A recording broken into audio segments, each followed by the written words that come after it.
भीड़ में मन नहीं रमता है और निपट एकाकीपन से भी जी घबराता है। क्या यह विक्षिप्तता का लक्षण है? समझाने की अनुकंपा करें। एकांत के संबंध में कुछ बातें समझ लेनी चाहिए। एकांत के 3 रूप हैं। पहला, जिसे हम अकेलापन कहते हैं, एकाकीपन। दूसरा एकांत और तीसरा कैवल्य। अकेलापन नकारात्मक है। अकेलापन वास्तविक अकेलापन नहीं, दूसरे की याद सता रही है। दूसरा होता तो अच्छा होता, दूसरे की गैर मौजूदगी खलती है, कांटा चुभता है। दूसरे में मन उलझा है। देखने को अकेले हो, भीतर नहीं, भीतर भीड़ मौजूद है।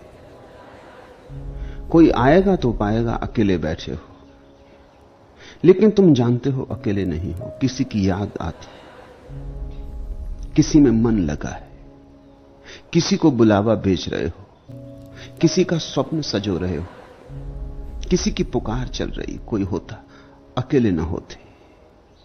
अकेलेपन से राजी नहीं हो। आनंद तो दूर, इस अकेलेपन में शांति भी नहीं। अशांत हो, उद्विग्न हो, जल्दी ही कुछ ना कुछ उलझाव खोज लोगे।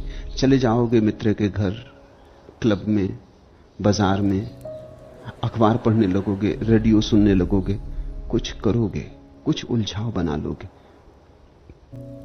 यह अकेलापन नीरस है। यह अकेलापन भौतिक है, मानसिक नहीं, आध्यात्मिक तो बिल्कुल ही नहीं।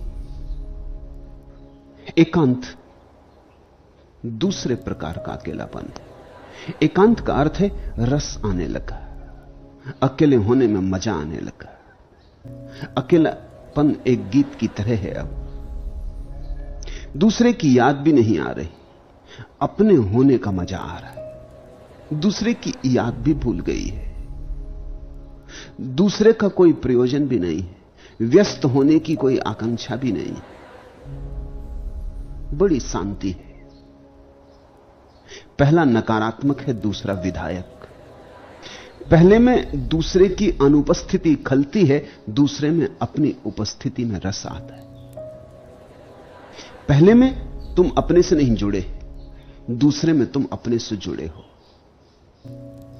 पहले में मन भटक रहा हजार हजार स्थानों पर, दूसरे में मन पंछी अपने घर आ गया। दूसरा एकांत गहन शांति लाता है, ध्यान की अवस्था है। फिर तीसरा एकांत है कैवल्य। पहले अकेलेपन में अपने तो पता ही नहीं है, दूसरे की याद है। दूसरे एकांत में अपनी याद है, दूसरा भूल गया। कैवल्य में दूसरा भी भूल गया, स्वयं भी भूल गए। कोई भी ना बचा, न दूसरा न स्व, न पर न स्व। क्योंकि जब तक स्व का भाव बचा है, तब तक कहीं कोने कातर में दूसरा छिपा होगा। क्योंकि स्वयं की लकीर दूसरे की मौजूदगी के बिना खिंची नहीं सकती। मैं और तू साथ साथ होते। पहले में तू प्रगाढ़ है, मैं छिपा है। दूसरे में मैं प्रगाढ़ है, तू छिपा है। ये एक ही सिक्के के 2 पहलू हैं। पहले में मैं ऊपर, पहले में तू ऊपर मैं नीचे, दूसरे में मैं ऊपर तू नीचे, तीसरे में पूरा सिक्का खो गया। न मैं बचा न तू बचा, कैवल्य बचा, चैतन्य बचा। यह परम एकांत है, समाधि की अवस्था। भीड़ तो गई ही गई, तुम भी गए भीड़ के साथ। तुम भी भीड़ के ही हिस्से थे, तुम भी भीड़ के ही एक अंग थे। पहली अवस्था में अशांति है, दूसरी अवस्था में शांति, तीसरी अवस्था में आनंद। पहली नकारात्मक, दूसरी विधायक, तीसरी महोत्सव की। सिर्फ विधायक नहीं, सिर्फ विधायक काफी नहीं है, अब विधायकता नाचती हुई, गीत गाती हुई। अब विधायकता बड़ी रंगीन है। इस फर्क को ऐसा समझना, एक आदमी बीमार है, वो नकारात्मक स्थिति में, दूसरा आदमी बीमार नहीं है, डॉक्टर के पास जाता है तो वो निरीक्षण कर कहता है कोई बीमारी नहीं, स्वस्थ हो। लेकिन उस आदमी के भीतर स्वास्थ्य का कोई उत्सव नहीं है। वो कहता है आप कहते हैं तो मान लेता हूं, लेकिन मुझे कुछ मजा नहीं आ रहा। स्वास्थ्य की ऊर्जा नाचती हुई नहीं है। बीमारी नहीं है तो आप कहते हैं स्वस्थ हूं, परिभाषा से स्वस्थ हूं, लेकिन अभी स्वास्थ्य का कोई आंदोलन नहीं, ऐसा तरंगायित नहीं हूं। तो एक तो बीमारी है, दूसरा डॉक्टर का स्वास्थ्य, डॉक्टर के निदान से मिला स्वास्थ्य। जांच कर ली, सब जांच परख कर ली, कहीं कोई बीमारी नहीं, घर भेज दिया कि कोई बीमारी नहीं, इलाज की कोई जरूरत नहीं। लेकिन तुम नाचते हुए घर नहीं आ रहे हो, तुम्हारे भीतर उमंग नहीं, उत्सव नहीं, हर्षोन्माद नहीं। तीसरा एक और स्वास्थ्य है, जब तुम डॉक्टर से पूछने ही नहीं जाते, जब तुम्हारा स्वास्थ्य ऐसा अहिर्निश बरसता है, किससे पूछना है? बीमारी भी गई, डॉक्टर का स्वास्थ्य भी गया, अब तुम स्वस्थ हो। तुम इतने स्वस्थ हो कि अब स्वास्थ्य का ख्याल भी नहीं आता। स्वास्थ्य का ख्याल भी बीमार आदमी को आता है। अब तुम इतने स्वस्थ हो कि विधेय हो गए। ये तीन अवस्थाएं हैं अकेलेपन की। पूछा है भीड़ में मन नहीं लगता, ये शुभ है। ये यात्रा का पहला सूत्रपात है। जिसका भीड़ में मन लगता है वो तो बुरी तरह भटका है, वही पागल है। भीड़ में मन लगता है इसका अर्थ हुआ अपने में मन नहीं लगता, उसके तो भीतर के मंदिर के द्वार बंद हैं। अच्छा है तुम्हारा भीड़ में मन नहीं लगता, ये ठीक हुआ, एक कदम ठीक उठा। दूसरी बात पूछा है लेकिन निपट एकाकीपन से भी जी घबराता है, वह भी स्वाभाविक है। जन्मों जन्मों तक भीड़ में रहे हो, भीड़ का अभ्यास है। अब बोध तो आ गया कि भीड़ व्यर्थ है, लेकिन अभ्यास कायम है। बोध से ही अभ्यास मिट नहीं जाता। अभ्यास गहरे उतर गया है, रोए रोए में समा गया है, श्वास श्वास में भिद गया है। अभ्यास तो भीड़ का है। समझ भी आ गई देख के कि भीड़ में कुछ सार नहीं, बहुत देख लिया, अब अकेले बैठना चाहते हो, लेकिन अभ्यास बल मारता है। जब अकेले बैठते हो तो एकाकीपन में जी घबराता है। जी तो भीड़ से मिला है, वो भीड़ का हिस्सा है। जिसको तुम जी कहते हो, जिसको तुम मन कहते हो, वो तुम्हारा नहीं है।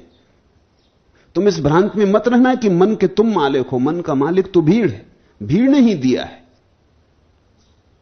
इसलिए तो मन को छोड़कर ही कोई भीड़ के बाहर जा सकता है। जी नहीं लगता, ये बात तो समझ में आती है। जी लगेगा कैसे? जी तो भीड़ का है। जीड़ तो भीड़ के ही अभ्यास से निर्मित हुआ है। इस जी को भी छोड़ना पड़ेगा तो ही एकांत में रस आएगा। इसलिए तो ध्यान का अर्थ होता है मन से मुक्ति। भीड़ से मुक्ति शुभ आरंभ, मन से मुक्ति भी चाहनी होगी, क्योंकि मन भीड़ का ही हिस्सा है, तुम्हारे भीतर बैठा हुआ। तुम जरा अपने मन की जांच करो, तुम्हारे मन में जो भी है सब भीड़ का दिया हुआ है। भीड़ ने कहा तुम हिंदू हो तो तुम हिंदू हो, और भीड़ ने कहा कि तुम सुंदर हो तो तुम सुंदर हो, और भीड़ ने कहा कि तुम बड़े बुद्धिमान हो तो तुम बुद्धिमान हो। ये सब भीड़ की ही मान्यताएं, इन्हीं को इकट्ठा कर लिया, यही तुम्हारा जी है। इस जी को भी छोड़ देना होगा। तुम जी से पार हो, तुम्हारा वास्तविक होना मन के पार है। तुम्हारा वास्तविक होना परमात्मा से आता, भीड़ से नहीं आता। भीड़ ने तो जो परमात्मा से आया है उसके ऊपर एक रंग रोगन की दीवार खड़ी कर दी, एक पर्दा डाल दिया है। उस पर्दे को तुम पकड़े हो, तो भीड़ से मन उब गया, ठीक हुआ।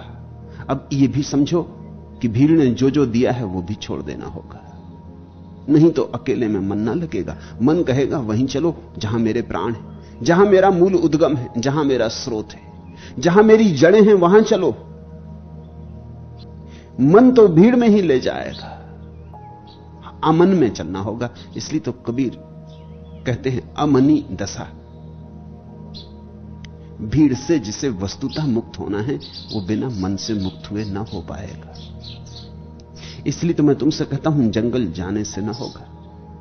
अगर तुम्हें जरा समझ हो तो भीड़ में खड़े खड़े अकेले हो सकते हो, मन छूट जाए बस। समझो तुम हिंदुओं की भीड़ में खड़े हो, लेकिन तुमने यह भाव छोड़ दिया कि मैं हिंदू हूं। चारों तरफ हिंदुओं की भीड़ सागर की तरह लहरा रही, या मुसलमानों की या ईसाइयों की, लेकिन तुम उस भीड़ में खड़े हो और तुम्हारे मन में यह भाव नहीं रहा कि मैं हिंदू, मुसलमान हूं, ईसाई हूं। क्या तुम इस भीड़ के हिस्से हो? भीड़ में खड़े हो, दिखाई पड़ते हो, लेकिन बड़े अदृश्य मार्ग से तुम मुक्त हो गए। भीड़ कहती तुम सुंदर हो, और तुम ये समझ गए कि दूसरे की बातों से कैसे पता चलेगा कि मैं कौन हूं, सुंदर की असुंदर, की स्वस्थ की अस्वस्थ, की ईमानदार की बेईमान, नैतिक की अनैतिक, दूसरे से कैसे पता चलेगा? ये दूसरे के आधार पर मैं अपने को कैसे जानूंगा? ये दूसरे अपने को ही नहीं जानते, ये मुझे ज्ञान दे रहे हैं। आत्मज्ञान को तो सीधे सीधे पाना होगा, किसी के माध्यम से नहीं। ये उधार बातें आत्मज्ञान नहीं बनेंगी। ऐसा तुम जाग गए और धीरे धीरे तुमने उधार बातें छोड़ दी। अब तुम भीड़ में खड़े हो जहां लोग तुम्हें बुद्धिमान मानते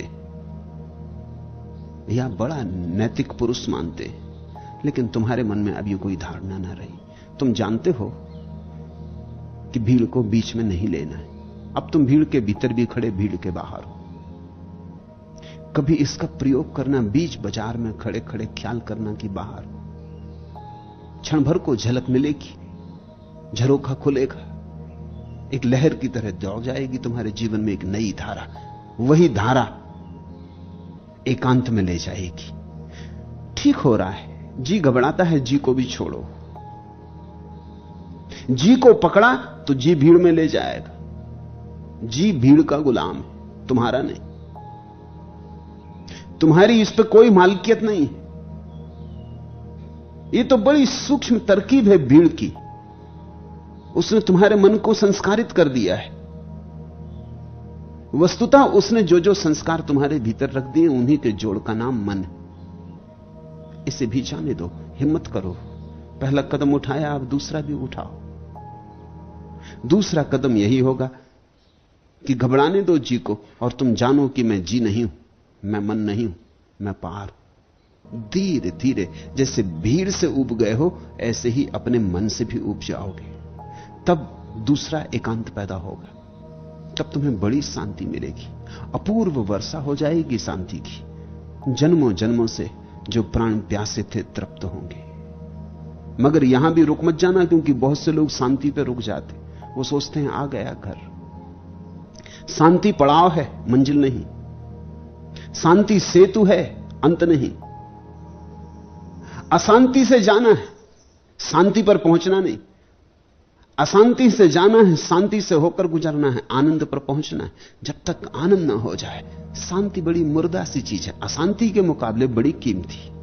अगर अशांति और शांति में चुनना हो तो शांति चुनना, लेकिन शांति भी कुछ चुनने जैसी बात है। अगर आनंद और शांति में चुनना हो तो आनंद चुनना। अभी एक और यात्रा बाकी है। दूसरों को तो छोड़ ही दिया, अब अपने को भी छोड़ दो।